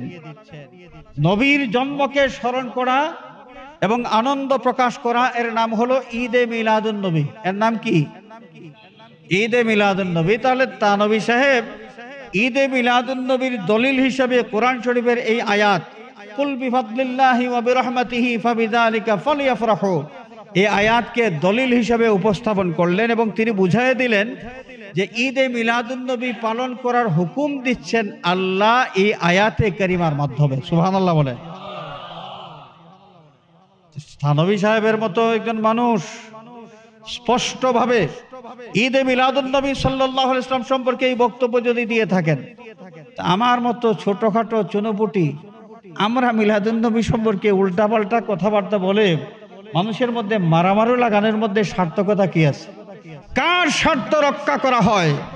মিলাদুন নবীর বিরুদ্ধে বক্তব্য দিয়া কার স্বার্থ রক্ষা করা হয়? ইতিহাস যদি আমরা তালাশ করি তাহলে আমরা দেখি নবীর জন্ম উপলক্ষে ঈদে মিলাদুন নবী পালন করেছে ফেরেশতা কুল, ঈদে মিলাদুন নবী পালন করেছে বিশ্বের সমস্ত জীবজন্তু, গাছ বৃক্ষ জমিন সব কিছু। একজন ঈদে মিলাদুন নবী পালন করে নাই, সে হচ্ছে শয়তান। সে কে? শয়তান। ঈদে মিলাদুন নবী শয়তান পালন করে নাই। এখন আমাদের যুগে কোন মানুষ যদি ঈদে মিলাদুন নবীর বিরোধিতা করেন, ঈদে মিলাদুন নবীর নাম শুনলে কারো যদি ভ্রু কুচকে যায়, কলিজার মধ্যে দাউ দাউ করে আগুন জ্বলে, আমরা মানতে বাধ্য হব এটা হচ্ছে সেই ইবলিসের আদর্শের অনুসারী। ইবলিসের আদর্শের, আমি কোনো মানুষকে ইবলিস বলছি না, কিন্তু কোনো মানুষকে আমি ইবলিস বলছি না, কিন্তু ইবলিসের আমলের সাথে যার আমলের মিল পাওয়া যায় তাকে কি বলবেন? ইবলিসের বন্ধু বলবেন না ইবলিসের অনুসারী বলবেন না কি বলবেন? আপনারা সিদ্ধান্ত নেবেন, আমি কিছুই বললাম না। হাজরিনে কেরাম, ঈদে মিলাদুন নবী সাল্লাল্লাহু আলাইহি ওয়াসাল্লাম উদযাপন করা নতুন কোনো বিষয় নয়, এবং এই বিষয়টাকে একদম যে এর কোনো দলিল নাই, কিছুই নাই, হঠাৎ করে ফুলতলি সাহেব এটা শুরু করে দিয়েছেন এমন ভাবার কোনো কারণ নাই। শুনেন, আল্লামা ইবনুল জাওজি রহমাতুল্লাহ আলাইহি প্রায় 1000 বছর আগের একজন বিশ্ববরেণ্য আলিম ছিলেন। তিনি মিলাদুন নবীর উপর কিতাব লিখেছেন। কিতাব লিখেছেন 2খানা। একটা হলো বায়ানুল মিলাদিন নববী সাল্লাল্লাহু আলাইহি ওয়াসাল্লাম, আর একটা হচ্ছে মাউলিদুল আরুস। 2টা কিতাব লিখেছেন। তো এখানে একটা কিতাবের মধ্যে তিনি উল্লেখ করেছেন বায়ানুল মিলাদিন নববী, এই কিতাবের 58 নম্বর পৃষ্ঠার মধ্যে 58 নম্বর কিতাবের মধ্যে তিনি বলছেন লা জালা আহলুল হারামাইন শরীফাইন ওয়াল মিসর ওয়াল ইয়ামান ওয়াশ শাম ওয়া সাইরি বিলাদিল আরব মিনাল মাশরিকি ওয়াল মাগরিবি ইয়াহতাফিলুনা বিমজলিসি মাউলিদিন নবী সাল্লাল্লাহু আলাইহি ওয়াসাল্লাম ওয়া ইয়াফরাহুনা বিকুদুমি হিলালি শাহরি রবিউল আউয়াল ويهتمون اهتماما بليغا على السماع والقراءة لمولد النبي صلى الله عليه وسلم وينالون بذلك أجرا جزيلا وفوزا عظيما। তিনি যে কথাটা বললেন মিলাদুন নবীর ইতিহাস তিনি তুলে ধরলেন যে আহলে হারামাইন 1000 বছর আগের লেখক তিনি বলছেন যে আহলে হারামাইন অর্থাৎ মক্কাবাসী, মদিনাবাসী, মিশরের অধিবাসী, ইয়ামান, শাম এবং পুরা আরব বিশ্বের মধ্যে পূর্ব থেকে পশ্চিম পর্যন্ত সর্বত্র ইয়াহতাফিলুনা বিমাজলিসি মাউলিদিন নবী সাল্লাল্লাহু আলাইহি ওয়াসাল্লাম, প্রত্যেক জায়গায় মিলাদুন নবীর মাহফিলের আয়োজন হয়ে থাকে। ওয়াফরাহুনা বিকুদুমি হিলালি শাহরি রবিউল আউয়াল, এবং এই অঞ্চলের বিশাল অঞ্চলের মানুষ রবিউল আউয়াল মাস আসলেই তারা আনন্দ উদযাপন করতে থাকেন, কারণ এই সেই মাস যেই মাসে রাহমাতুল লিল আলামিন পৃথিবীতে শুভাগমন করেছেন। ওয়াহতাম্মুনা ইহতিমামান বালিগান আলা সিমাই ওয়াল কিরাআতি লিমাউলিদিন নবী সাল্লাল্লাহু আলাইহি ওয়াসাল্লাম, এবং গুরুত্ব সহকারে নবীর জন্মগ্রহণের যে ঘটনাবলী আছে সেই ঘটনাবলী এগুলো আলোচনা এবং শোনার মাহফিল তারা কায়েম করে থাকেন। ওয়ায়ানালুনা বিযালিকা আজরান জাযীলান ওয়া ফাওজান আযীমা, এবং এই মিলাদুন নবী মাহফিল আয়োজনের মাধ্যমে তারা আল্লাহর পক্ষ থেকে অনেক বেশি সওয়াব পাওয়ার অধিকারী হয়ে থাকেন। সুবহানাল্লাহ। মিলাদুন নবী কি ফুলতলি থেকে শুরু হয়েছে? ফুলতলি সাহেব কি এর সূচনা করেছেন?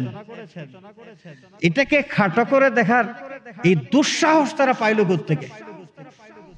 হাজিরিনে কেরাম, অনেক কথা আছে মিলাদুন নবী সম্পর্কে। দেখেন, গোটা বিশ্বের যত লামাযহাবী আছে সমস্ত লামাযহাবীদের যিনি ইমাম, মাযহাব মানে না কিছু লোক আছে, তো এই যে আমাদের সমাজে কিছু পুরুষ মানুষ আছে এইভাবে নামাজ পড়ে, আমাদের বাংলাদেশে যারা মহিলাদের মতো বুকে হাত দিয়ে নামাজ পড়ে এরাই হচ্ছে লামাযহাবী।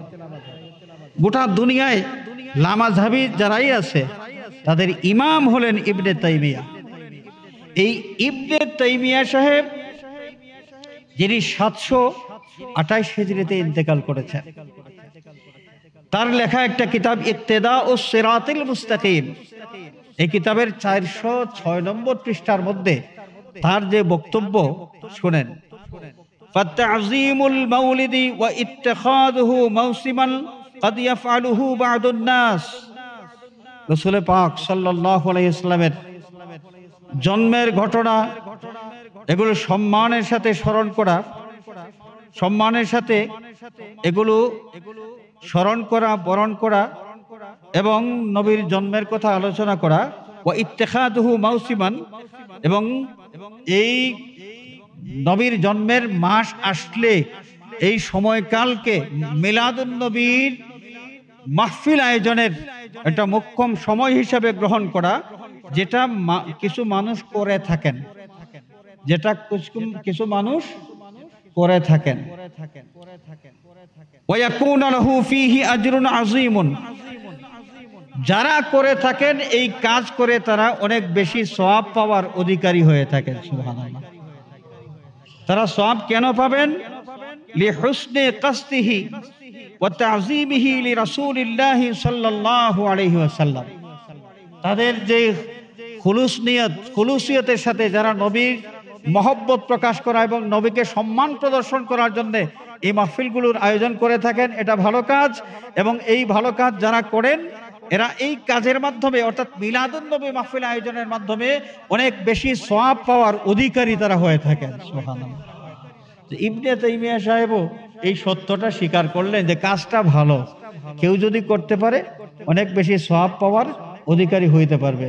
তো ইবনে তাইমিয়াকে যারা ইমাম মানেন, তারা আজকাল মিলাদুন্নবীর বিরুদ্ধে যে বক্তব্য দিয়া মুখে ফেনা তোলেন, তাদের লজ্জা হওয়া উচিত, তাদের লজ্জা হওয়া উচিত। নির্লজ্জের মতো তারা মিলাদুন্নবীর বিরুদ্ধে কথা বলে, অথচ তাদের ইমাম এই মিলাদুন্নবী আয়োজনকে কি বলেছেন? ভালো কাজ যারা করে তারা সওয়াব পাওয়ার অধিকারী হয়ে থাকে, তিনি লিখে গিয়েছেন তার কিতাবের মধ্যে। তো হাজিরিন, যত ভুল আছে সমস্ত ভুল বিভ্রান্তি, এই ব্যাপারে আমাদের সজাগ থাকতে হবে। যদি মুসলমান আমরা সজাগ থাকতে না পারি, তাহলে এই যে ইসলাম বিদ্বেষী বিভিন্ন অপশক্তি কলে কৌশলে বিভিন্ন সূক্ষ্ম পন্থায় আমাদের মধ্যে মারামারি লাগালাগি বাঁধানোর চেষ্টা করে আমাদের ঐক্য যদি বিনষ্ট করতে পারে, তাদের মূল উদ্দেশ্য হাসিল হয়ে যাবে।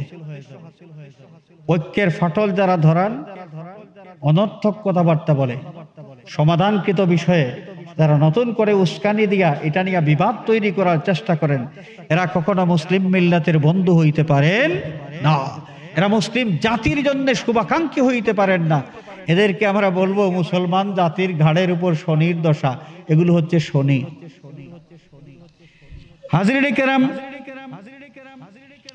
আমাদের ভারত উপমহাদেশের যত শীর্ষস্থানীয় উলামায়ে কেরাম, ইসলামের জন্য যারা অনেক অবদান রেখে গিয়েছেন, আশরাফ আলী থানভী সাহেব বলেন, কাসিম নানাতবী সাহেব বলেন, খলিল আহমদ আম্বেটুই সাহেব বলেন, এই সমস্ত বুজুর্গানে কেরাম উলামায়ে কেরামের মুর্শিদ ছিলেন হাজী ইমদাদুল্লাহ মুহাজির মক্কি রহমতুল্লাহ আলাইহি। তো মিলাদুন্নবী মাহফিলের নাম দিয়া অনেক সময় তৎকালীন যুগে, তাদের যুগে দুষ্ট কিছু লোক নাচ গানের ব্যবস্থা করত। মিলাদুন্নবী মাহফিল শুনলেই কেউ আর এটা নিয়ে নেগেটিভ কোনো চিন্তা করতো না, সবাই মনে করতো ভালো মাহফিল হোক, চলুক। এই ফাঁকে দিয়া দুষ্ট লোক যারা আছে নাচ গানের আসর তারা বসাতো, নাম দিত মিলাদুন্নবী মাহফিল। তখনকার যুগে মিলাদুন্নবী মাহফিল ছিল ভালো কাজ, কিন্তু এই ভালো সাইনবোর্ডের আড়ালে মন্দ কাজও দুষ্ট লোকগুলো যখন করতে শুরু করলো, তারা বললেন যে মিলাদুন্নবী উঠায় দিতে হবে, বন্ধ করে দিতে হবে। আরেক দল বললেন মিলাদুন্নবীর কি দোষ, এতদিন পর্যন্ত মিলাদুন্নবী ভালো কাজ এইভাবে ভালো হিসেবে চলতে আছে, হঠাৎ করে মিলাদুন্নবী কেন বন্ধ করবেন? নাচ গান যারা করে মিলাদুন্নবীর নামে, তাদের এই অপতৎপরতা বন্ধ করবেন। মিলাদুন্নবীর কি দোষ, মিলাদুন্নবী মাহফিলের কি দোষ? ইখতিলাফ যখন দেখা দিল, কেউ বলেন মিলাদ বন্ধ করো, কেউ বলেন মিলাদ কেন বন্ধ করব, মিলাদ বন্ধ করা যাবে না। উলামায়ে কেরামের মধ্যে যখন ইখতিলাফ শুরু হলো, তখন তারা উভয় পক্ষ একমত হলেন যে আমরা মারামারি করে কোনো লাভ নাই, আমাদের সকলের মুরব্বী, মিলাদের পক্ষের মানুষের মুরব্বী, বিপক্ষের মানুষের মুরব্বী একই ব্যক্তি, আমরা আমাদের মুরব্বীর কাছে যাই, তিনি যেই সমাধান দেবেন আমরা মেনে নেব। গেলেন তারা তাদের মুরব্বীর কাছে, তিনি হচ্ছেন হাজী ইমদাদুল্লাহ মুহাজির মক্কি রহমতুল্লাহ আলাইহি। মক্কা শরীফ জান্নাতুল মুআল্লা কবরস্থানে যার কবরটা বিদ্যমান, তিনি সেখানে শায়িত আছেন। তো তারা যখন মুরব্বীর কাছে গেলেন, তাদের সমস্যার কথা বললেন যে মিলাদুন্নবী নিয়ে, মিলাদ মাহফিল নিয়ে আমাদের মধ্যে গন্ডগোল, আপনি সমাধান দেন, যেই সমাধান দিবেন আমরা উভয় পক্ষ এটা মেনে নেব। তখন তিনি বলেছিলেন, মশরফ ফকির কা ইয়ে হ্যায়, আমার বাবারা, মিলাদুন্নবী সম্পর্কে আমি অধমের মসলক হচ্ছে এই कि मैं महफिल मिलाद में हाजिर होता हूँ, मिलाद महफिल যেখানে হয় আমি সেই महफिले उपस्थित হই, বলকে बाइसे बरकत समझकर खुद मुनाकिद करता हूँ, বরং আমি বিশ্বাস করি মিলাদ মাহফিলের মাধ্যমে আল্লাহর পক্ষ থেকে বরকত হাসিল হয়, এই বরকত হাসিলের নিয়তে আমি নিজেও মিলাদুন্নবী মাহফিলের আয়োজন করে থাকি। সুবহানাল্লাহ। और क़ियाम में बहुत लुत्फ़ और लज्जत पाता हो, এবং মিলাদ শরীফে যখন কিয়াম হয়, কিয়ামের মাধ্যমে নবীকে সালাম দেওয়া হয়, এই কিয়াম করতে আমার বড় বেশি মজা লাগে, আমার বড় বেশি ভালো লাগে। মিলাদুন্নবী নিয়ে বিবাদ লেগেছিল, বিবাদের সমাধান হয়ে গেছে। সমাধান কি পাইলাম আমরা? যার কাছে সমাধানের জন্য সমস্ত উলামায়ে কেরাম গিয়েছিলেন, তিনি তো আদনা কোনো লোক ছিলেন না, সাধারণ কোনো মানুষ ছিলেন না, এত বড় বড় শায়েখ, তাদের মুর্শিদ সমাধান কি দিয়েছেন? যে আমি নিজে মিলাদ মাহফিলে হাজির হই, যেখানে মিলাদ মাহফিল হয় আমি মিলাদ মাহফিলে যাই, বরং আমি বিশ্বাস করি মিলাদ মাহফিলের ওসিলায় বরকত হাসিল করা যায়, এই বিশ্বাসে আমি নিজেও মিলাদ মাহফিলের আয়োজন করি। তাহলে মিলাদের পক্ষে তার কথাটা, তার যে ফয়সালা, এটা নেগেটিভ না পজিটিভ?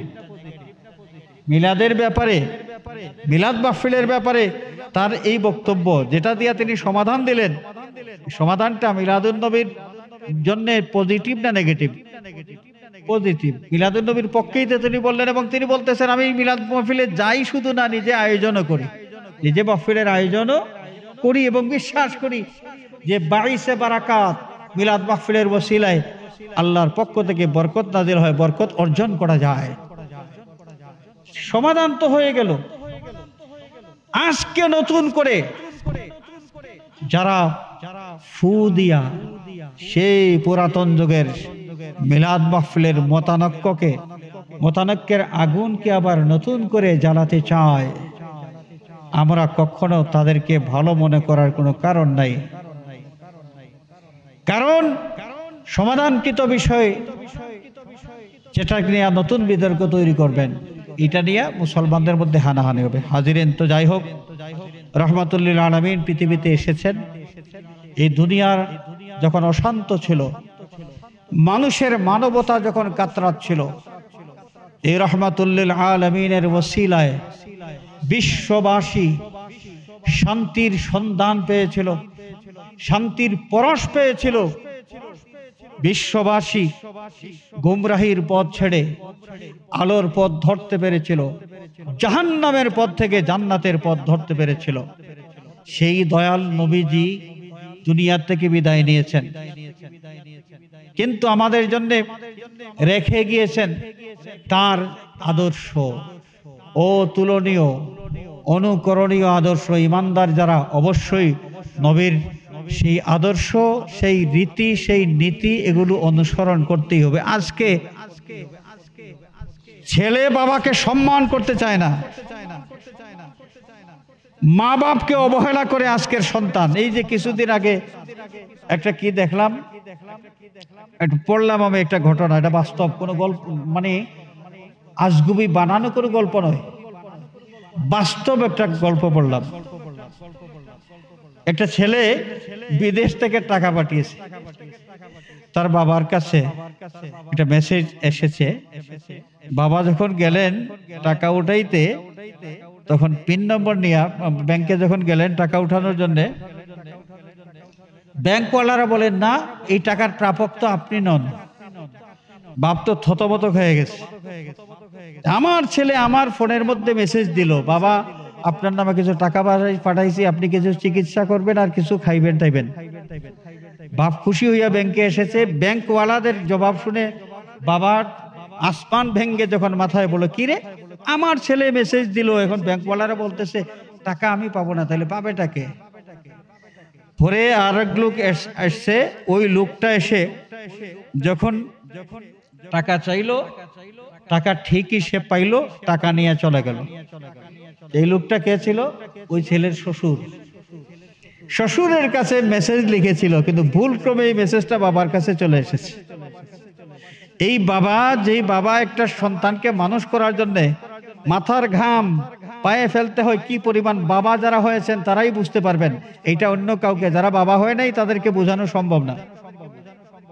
ছেলে বড় হইল, বিদেশ যাওয়ার যোগ্যতা অর্জন করলো। বিদেশ কি আর টাকা কামায়? বাবা চিকিৎসার অভাবে এখানে হাফিজ টেস্ট করতেছেন, ঔষধের টাকা নাই, চিকিৎসার টাকা নাই।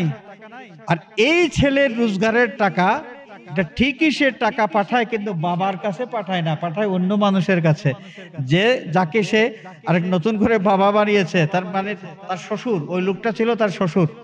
যেই শ্বশুরের নামে আসলে সে টাকাটা পাঠিয়েছিল, পিন নম্বর শ্বশুরের কাছেই দিয়েছিল। আমাদের নবী করিম সাল্লাল্লাহু আলাইহি ওয়াসাল্লাম প্রত্যেকটা সন্তানের জন্য মা বাবার যে অধিকারের কথা শুনিয়ে গেছেন। আজকে আমরা মুসলমান জাতি রাসূল পাক সাল্লাল্লাহু আলাইহি ওয়াসাল্লামের রেখে যাওয়া সেই নির্দেশনা যদি যথাযথভাবে অনুসরণ করতে পারতাম, তাহলে সন্তানদের অবহেলার কারণে মা বাবার চোখের পানি আর আমাদের দেখতে হতো। আজকে মানুষ মানুষের উপর অত্যাচার করে, নিরীহ মানুষ, কিন্তু সব সময় আতঙ্ক নিয়ে চলতে হয় কোন সময় কোন জালিম আমার উপর চড়াও হবে। এই ঘটনাগুলো বাংলাদেশে অহরহ ঘটতেছে। ইদানিং ঘটনাগুলো আরো অনেক গুণ বৃদ্ধি পেয়ে গেছে। মানুষ কি করে আরেকজন মানুষের উপরে এইভাবে নৃশংসভাবে হত্যাকাণ্ড চালাতে পারে? এই নৃশংসতার পিছনে মূল যে কারণ, ইসলামের নবী সাল্লাল্লাহু আলাইহি ওয়াসাল্লাম হুকুকুল ইবাদ, মানুষের উপর মানুষের যে অধিকার, সেই অধিকারের যে বক্তব্য দিয়ে গেছেন, যে আদর্শ মানুষকে দিয়ে গেছেন, সেই আদর্শ থেকে মানুষ আজকে অনেক দূরে চলে গিয়েছে। অমুসলিম যারা, তারা তো আমার নবীর আদর্শ নিয়ে তাদের মাথা ব্যথা নাই, কিন্তু গোপনে গোপনে তারাও কিন্তু আমাদের নবীদের নীতি আদর্শ অনুসরণ করে। দুর্ভাগ্যবান আমরা যারা নবীর উম্মত হয়ে নবীর সেই সুন্নতের অনুসরণ করি না। আমাদের পারিবারিক জীবন থেকে শুরু করে আমাদের সামাজিক জীবনে, ব্যবসা বাণিজ্যে, বিবাহ শাদীতে, চাকরি বাকরিতে, কৃষি খামারে, সব জায়গায় ইসলামের যে নির্দেশনা আছে, সেই নির্দেশনা যদি আমরা অনুসরণ করে চলতে পারি, দুনিয়ার জীবন হবে আমাদের শান্তিপূর্ণ জীবন। শান্তির জন্য আমেরিকার কাছে খালি গ্লাস নিয়ে যাওয়ার দরকার হবে না, যে আমেরিকা বাবা একটু এক বোতল শান্তি আমাকে দাও, বাংলাদেশকে এক বোতল শান্তি দাও।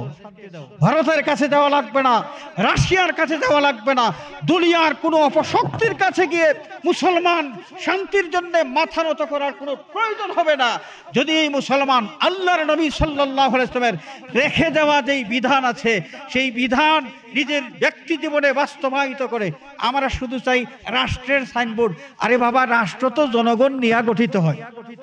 রাষ্ট্রের মূল উপাদান কে? জনগণ। তো রাজনীতির মূল উপাদান জনগণ। জনগণ যদি ঠিক হয়ে যায়, রাষ্ট্র তো অটোমেটিক ঠিক হয়েই গেল। আমরা ব্যক্তি জীবন বাদ দিয়া শুধু ওই স্বপ্ন দেখি, রঙিন স্বপ্ন, এই মন্ত্রী হব, এই হব, সেই হব, আর ইসলামকে একদম কায়েম করে দিব। ইসলাম কি শুয়ে আছে? ইসলামকে কায়েম করা লাগবে না, ইসলাম কায়েম আছে। আল্লাহ রাব্বুল আলামিন কায়েম রেখেছেন এবং কিয়ামত পর্যন্ত রাখবেন। ইসলাম যেদিন কায়েম থাকবে না, সেদিন দুনিয়াও আর থাকবে না। প্রয়োজন হলো নিজেকে ইসলামের মধ্যে কায়েম করা। আমাদের প্রত্যেক ব্যক্তিকে ইসলামের মধ্যে কি কায়েম করা, এটা হচ্ছে এখন সময়ের বড় দাবি। আসুন আমরা সকলে সচেতন হই এবং নবীর সুন্নাহ মোতাবেক আমাদের জীবন যাপন করার চেষ্টা করি। আল্লাহ রাব্বুল আলামিন আমাদেরকে তৌফিক দান করুন, আমিন। ওয়া আখিরু দাওয়ানা আনিল হামদুলিল্লাহি রাব্বিল আলামিন।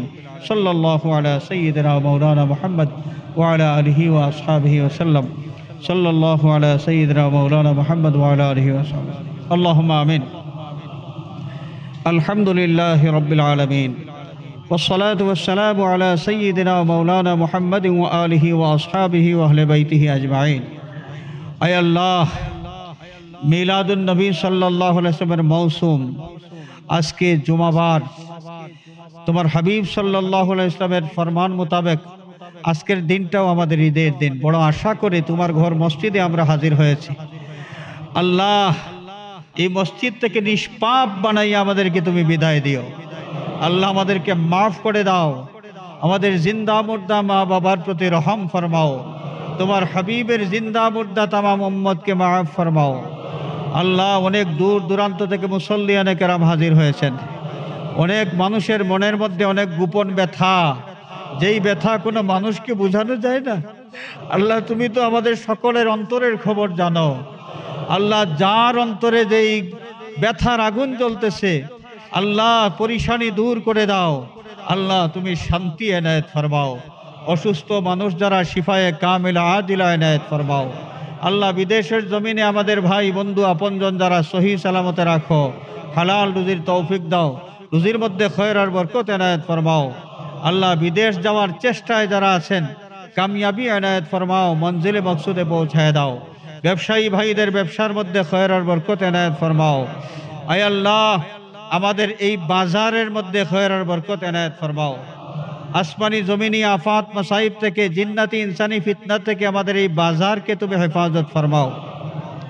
আল্লাহ দুনিয়ার মজলুম মুসলমানের প্রতি দয়ার নজর ফরমাও, জালিম কাফিরদেরকে মখুর আর মগলুব করে দাও, বাংলাদেশের উপর রহমতের নজর ফরমাও।